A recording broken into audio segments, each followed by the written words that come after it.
سروکی ترکیه رجب طیب اردوغان پشتی بداوی هاتنا لوتکیا چار آلی یا استانبول راگهاند کو دوی دزوترین دم ده کومیته که دستوری وره ساز کرن و او بهیویه تا داویا وی ساله کومیتا دستوری هاته به ساز کرن جبو گهشتن به قوناغا سیاسی لسوریه.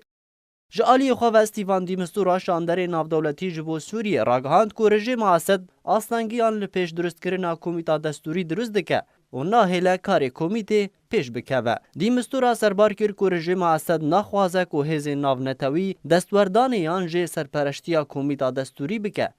هر دوی درباره ده بالیوزا بریتانی لنتوانیه گرتی کارین بیرس روسیا تومت بار کر کو نکاریه ارکی خواه یه پیویست ده درباره روشا سوریه ده لپیش نتوانیه گرتی پیگ بینه یان جه روسیا و اسد ریکفتی بون لسر خاپاندن انجمن اولهی ناو دولتی و نتوانیه گرتی تاکو به حلمتا خواه لشکری ده برجواندی اسد ده لسر خاکه پیش بکوین.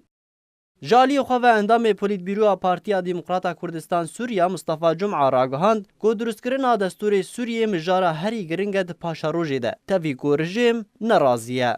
بالنسبة ما ككرد بالنسبة هر بيكات ديجي و يعني لعقليتها دولة المازن داجي انه بشروجا سوري بدستور کی نه جيرا به اواكرن و ندرس به وضع سوري چاره سر نابه هکو نکبه وارکی یاسایی. هول ناو دولتی ناو ده هف پیمان اسد انگو ولات روسیا ده داویترین لوتکه چار آلی ده کمیتا دستوری گنگشه کر. ده هفته می پیشوازی کرنا شاندین اپوزیسیون و گنگشه کرنا کمیتا دستوری لسر آستکی برفره. گلو دمهاتی روسیا پیوان هزید برجواندی اپوزیسیون ده گران بکه به مبستا گهشتن به چاره سریا سیاسی